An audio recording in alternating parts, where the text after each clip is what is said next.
오늘은 비트코인 황당사건 탑10을 알아보도록 하겠습니다.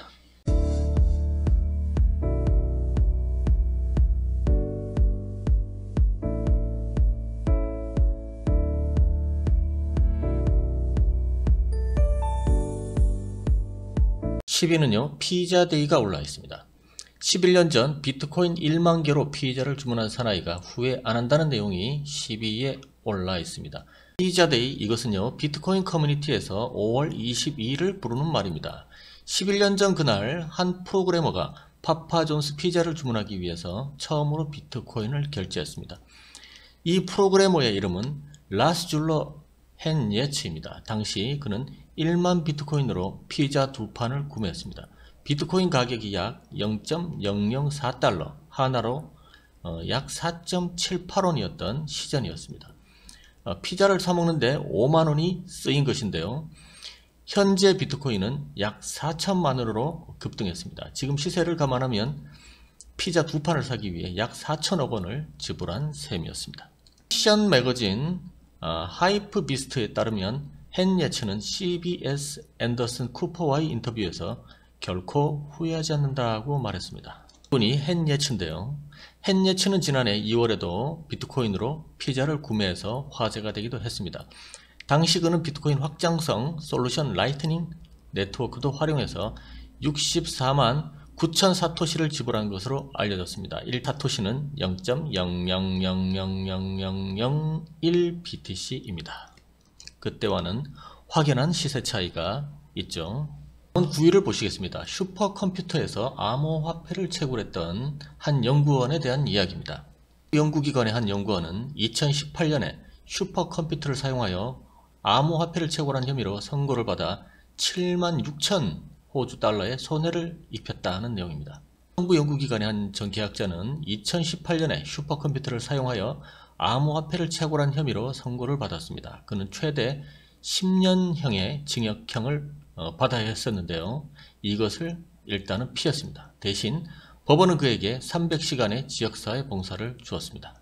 시드니 북쪽 해안에서 온 34세의 조나단 쿠는 기후변화와 환경 영향에 귀중한 컴퓨팅 리소스를 사용하여 암호화폐를 채굴한 혐의로 형을 선고받았습니다.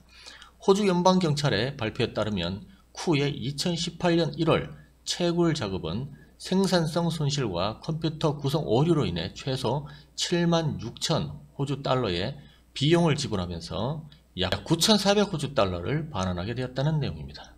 8위는 비트코인 플래티넘 사기극입니다. 이것은 2017년 12월에 일어난 일인데요. 이 고교생은 장난인데 이렇게 커질 줄은 몰랐다라는 내용입니다. 50조가 휘청한 허술한 코인판이라는 내용인데요. 50조 원에 가까운 시가총액을 증발시킨 이른바 비트코인 플래티넘 사기 사건입니다. 이 사건은 결국 고등학생 개발자들이 주도했던 것으로 드러났는데요. 같은 고등학교 선후배로 이루어진 개발진은 사건이 커지자 가상화폐 개발을 사실상 포기했고 사이트가 폐쇄되는 등 출시는 사실상 어려운 상황이 되어버렸다는 내용입니다. 17일 BTP 개발에 참여한 개발자 A군은 헤럴드 경제와의 통화에서 경찰의 신변 보호를 받는 B군을 비롯해 같은 고등학교 선후배 3명으로 이루어진 초기 개발진이 해체되면서 사이트마저 멈춘 상태라며 개발을 돕고자 참여했던 프로그래머들도 비트코인 플래티넘이 다른 가상화폐 프로그램을 복사한 조악한 수준인 것을 확인하고 떠난 상황이라고 설명했습니다. 그는 처음부터 사기를 목적으로 개발을 시작하지는 않았다며 그러나 개발 과정에서 생각보다 많은 관심을 받게 된 데다 개발에 대한 부담을 크게 느낀 것으로 보인다고 덧붙였습니다. 이것은 비트코인 플래티넘의 공식 트윗인데요. 죄송합니다. 한 번만 봐주세요. 사실 스캠 코인 맞습니다. 500만원 벌려고 그랬어요. 살려주세요. 한국 고등학생입니다. 한국 고등학생의 엄청난 위용을 여러분들은 보셨습니다. 투자자들의 항의가 빗발치는 상황에서 한 국내 커뮤니티 사이트에선 이 트위터 계정 운영자로 추정되는 누군가의 글이 올라왔습니다. 써니는 투자는 본인의 목 아닌가요? 제가 비트코인 사라고 했나요? 왜 저한테 그러시나요? 라며 코딩도 배우고 복사해서 써보기도 하고 참 재밌었습니다. 확인도 안 해보고 무조건 받으려고 하시는 분들은 뭔가요? 그게 왜 제 잘못인가요? 라고 되물었습니다. 아주 황당한 일이었죠. 1위는 너무나도 유명했던 마운트 곡스 해킹 사건입니다. 2014년 2월에 일어났던 일인데요. 일본 도쿄 시부야에 위치한 비트코인 거래소 마운트 곡스에서 벌어진 해킹 사건이었습니다. 마운트 곡스 거래소는 2007년 7월 제드 맥켈럽이 설립했습니다. 설립 이후 비트코인의 성장과 함께 세계 80%의 거래량을 차지하며 엄청난 성장을 하게 되었습니다. 무서운 성장세 속에서 2011년 거래소 지갑에 프라이빗 키가 도난을 당했고 그로 인해 지갑 데이터 파일이 복사되었습니다. 즉 2011년 상반기 이후 85만 개에 해당되는 비트코인이 해킹을 당한 것입니다. 창립자만 봐도 뭔가 구린 단면이 보이지 않을 수가 없습니다. 이에 대해 마운트 곡스의 CEO였던 마크 카벨리스는 사건이 마운트 곡스 거래소 내부적인 시스템 결함이 아닌 비트코인 기반인 블록체인 자체의 기술적인 결함 때문이라고 주장했으나 이것은 거래소 보안 문제로 판명되었습니다. 그러나 이런 주장으로 인해서 블록체인이 기술적 결함을 갖고 있는 것으로 인식되어 비트코인의 가격은 결국 폭락의 길을 겪게 되었습니다. 해커들이 획득한 비트코인은 러시아인 알렉산더 비닉이 관리하는 지갑으로 이동되었다고 나타났습니다. 마운트 곡스 창립자는 리플의 공동개발자 겸 스텔라 루멘의 창업자 제드 맥켈럽입니다. 아마도 해킹이 있기 전 의도적으로 카펠리스에게 마운트 곡스를 넘겨주었을 가능성이 있습니다. 회사는 파산하고 CEO 카펠리스는 구속되었습니다. 러시아 경찰은 마운트 곡스 거래소로 재입금된 비트코인의 주소를 추적해 알렉산더 비닉을 검거할 수 있었습니다. 이렇게 많은 비트코인이 상당한 시간에 걸쳐서 불법 출금되었음에도 불구하고 마운트 곡스 거래소는 별다른 조치를 내리지 않았습니다. 이는 마운트 곡스 내부자가 해킹의 공범이라는 추정에 힘을 실어주었으며 이는 거래소가 해킹 사태에 대해 상당한 과실이 있다는 반증이기도 하였습니다. 저는 이런 사건을 볼 때마다 늘 또 짜고 만든다라고 생각을 하고 있습니다. 마운트 곡스는 해킹 시점의 암호화폐 시세를 기준으로 피해 보상금을 법정화폐로 지급해왔습니다. 그러나 암호화폐 가격이 상승하면서 고객들은 법정화폐가 아닌 당시 보유하고 있었던 암호화폐만큼 보상해달라고 요구를 했습니다. 이번 수정안은 고객들의 이러한 요구가 반영되었습니다. 비트코인과 비트코인 캐시를 제외한 나머지 암호화폐는 기존과 동일하게 법정화폐로 환전해서 보상한다고 공지가 되었습니다. 6위는요, 원코인 다단계 사기 사건입니다. 350만 명이 당한 다단계 폰지 사기 원코인입니다. 암호화폐 폰지 사기로 전 세계적으로 약 44억 달러의 자금을 조달한 원코인 프로젝트의 공동 창립자가 최대 90년의 징역형을 선고받게 되었습니다. 영국 공영방송 BBC에 따르면 원코인의 설립자 콘스탄틴 이그나토프가 2019년 자금 세탁과 사기 혐의를 인정한 것으로 알려져 있습니다. 이 사람이죠. 원코인은 암호화폐 3대 스캠 중 하나로 뉴욕과 뉴저지 등에서 인기를 끌었던 다단계 암호화폐 사기입니다. 원코인은 투자자들이 투자한 돈을 신규 투자자에게 다시 커미션으로 지급하는 전형적인 폰지 사기 수법을 통해 350만 명 이상의 투자자를 모집했습니다. 이를 통해 2014년부터 2016년까지 미국을 포함한 전 세계 투자자들로부터 40억 달러가 넘는 금액을 가로챈 혐의를 받고 있는데요. 이 가운데는 한국 투자자들도 다수 포함된 것으로 알려져 있습니다. 기존의 블록체인과 백서를 공개한 암호화폐들과 달리 고성능 컴퓨터를 구입하고 비싼 전기료와 시간을 투입해야 하는 직접 채굴 방식이 아닙니다. 회원가입 시 구입한 학습 패키지에 덤으로 나오는 퍼머셔널, 즉 판촉용 토큰으로 채굴하는 위탁 채굴 방식을 씁니다. 쉽게 말해서 회사만이 채굴할 수 있는 방식입니다. 위탁 채굴 형식이 대부분 다단계나 사기가 많다는 것도 알아두셔야 되겠죠. 이는요, 비트코인 21억 개가 단돈 0원에 팔렸던 사건입니다. 일본에서 비트코인 21억 개가 단돈 0원에 매도되는 황당한 사건이 발생했습니다. 일본의 암호화폐 거래소 자이프는 16일 오후 5시 40분부터 약 18분에 걸쳐서 비트코인 21억 개를 0원에 매도한 것으로 나타났습니다. 7명의 회원이 이를 발견해서 비트코인을 사들였으며 그중 6명의 거래가 취소되고 남은 1명은 협상을 했습니다. 한 이용자는 무료로 획득한 약 2200조엔 약 2경 172조 원 상당의 비트코인을 되팔려고 시도했습니다. 이번 사건 발생의 원인은 2월 16일 오후 5시 40분께부터 8분경까지 발생한 자이프의 가격 산정 시스템 결함 때문이었습니다. 같은 날 오후 7시 34분에 문제가 해결되었는데요. 일본 금융청은 현재 암호화폐 거래 시스템 운영회사인 테크뷰로의 시스템 안정성을 비롯한 전반적인 운영을 조사했습니다. 4위는요. 7,500개의 비트코인을 버린 남성입니다. 스스로 비트코인 7,500개가 든 하드를 쓰레기장에 버린 남성이 4위에 올랐습니다. 2009년 출시 당시 비트코인의 가격은 채 1달러도 되지 않았고 채굴에 나선 이들도 몇 되지 않았던 때라 해시파워도 아주 낮았습니다. 쓰는 당시 기본적인 GPU 채굴 장치를 통해 일주일 만에 7,500개의 비트코인을 채굴했었습니다. 2013년 비트코인 가격이 100달러를 넘어서자 하웰스는 2009년 채굴한 7500BTC에 개인 키를 저장해 놓은 썸 드라이브를 찾기 시작했습니다. 그는 빈 드라이브를 버린다는 게 실수로 개인 키가 담긴 드라이브를 버려버렸다고 회고했습니다. 2009년 일주일 만에 7500개의 비트코인을 채굴했습니다. 그때는 채굴하는 이들이 6명인가 밖에 없었습니다.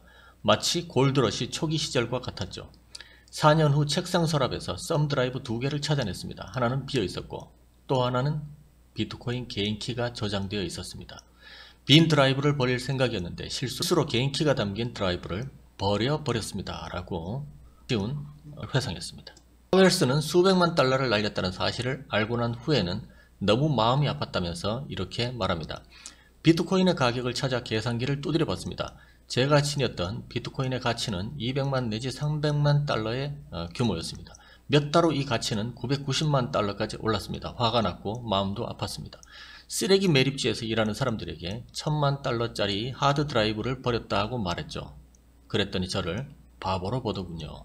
저는 거래소 대표의 돌연사입니다. 이초 대표가 갑작스럽게 사망하면서 이 회사가 보관하고 있던 1억 4,500만 달러어치의 암호화폐도 사라질 처지에 놓여 있었습니다. 최대 암호화폐 거래소 쿼드리가를 창업한 제럴드 코튼 CEO는 2018년 12월 인도 여행 도중 평소 앓고 있던 크론병 합병증으로 만 30세의 나이에 사망했다고 발표했습니다. 문제는 이 거래소가 보관하고 있는 당시 600억 원대의 암호화폐는 코튼 대표가 아니면 누구도 손을 댈 수가 없었다는 점이었습니다. 대표는 암호화폐 파일을 전용 USB에 저장한 뒤 만 아는 비밀번호를 걸어뒀는데 코튼 사망 이후 회사는 전용 USB를 확보했지만 암호를 풀지는 못했습니다. 회사 측은 한 달 넘게 암호를 풀어보려고 했지만 모두 실패했다고 밝혔습니다. 코튼 대표의 유족들도 비밀번호를 몰랐습니다. 코튼의 아내는 혹시 남편이 비밀번호를 적어둔 문서가 있을까 해서 유품을 모두 뒤졌지만 아무 흔적도 없었다고 전했습니다. 그는 사망하기 한 달 전 본인 자산을 아내에게 상속하고 10만 달러는 애완견 치아와에게 준다는 유언장을 남기고 사라졌습니다. 쿼드리가 거래소가 파산된 것은 회사 설립자의 폰지 사기, 그러니까 다단계 금융사기 때문이라고 캐나다 증권당국이 밝혀냈습니다. 캐나다 온타리오 증권위원회는 조사 보고서를 공개하는 것은 극히 드문 일이지만 쿼드리가의 자금과 암호자산을 맡긴 온타리오주의 수만 명이 무슨 일이 일어났는지는 알 자격이 있다고 생각한다면서 관련 보고서를 발표했습니다. OSC는 쿼드리가에서 일어난 일은 현대 기술로 위장한 구식 사기였다며 코튼이 암호화폐 가격 변동으로 손실에 직면하자 이를 다른 고객의 예치금으로 메워왔다고 전했습니다. 이는요 트위터 해킹 사건이었습니다. 미국의 17살 소년이 저지른 이 사건을 한번 보시겠습니다. 오바마 전 미국 대통령과 글로벌 기업인들의 트위터 계정을 해킹한 17세 미국 소년이 암호화폐 40억 원어치를 이미 보유한 것으로 드러났습니다. 미국 검찰은 유명인 트위터 해킹 사건 용의자 그레이엄 아이번 클라크를 붙잡아 기소했다고 밝혔습니다. 또 클라크의 해킹 범죄에 가담한 혐의로 플로리다주 출신 니마 퍼젤리와 영국인 메이슨 세퍼트도 검거했습니다. 트위터 계정 130개를 해킹하고 그중 45개 계정으로 비트코인 사기를 친 혐의를 받고 있습니다. 해킹 피해자는 버락 오바마 전 미국 대통령, 바이든 대통령, 제프 베이조스, 일론 머스크, 빌 게이츠, CEO 등 재계 인사와 만장자 래퍼 카니에 웨스트와 그의 부인 킴 카다시안 등입니다. 구글과 애플 회사 계정도 공격당했다고 전했습니다. 해커들은 이들을 사칭해 금융사기를 쳤습니다. 유명인인 척하며 해킹한 트위터 계정에 비트코인 1000달러를 보내면 30분 안에 2배로 돌려주겠다는 글을 올렸습니다. 이런 방식으로 당시 비트코인 10만 달러를 가로챘습니다. 미국 검찰은 클라크를 해킹 주모자로 지목했습니다. 클라크가 일반인의 돈을 가로챌 목적으로 해킹했다고 보고 금융사기 등 30건의 중범죄 혐의를 적용했습니다. 공모자들은 해킹한 트위터 계정을 판매하고 자금 세탁을 시도한 혐의로 기소했습니다. 앞서 트위터는 해커들이 전화를 이용해 정보를 빼내는 피싱 공격을 했다고 밝혔습니다. 다만 트위터 내부망 접근 정보가 해커들에게 유출된 배경은 밝히지 않았습니다.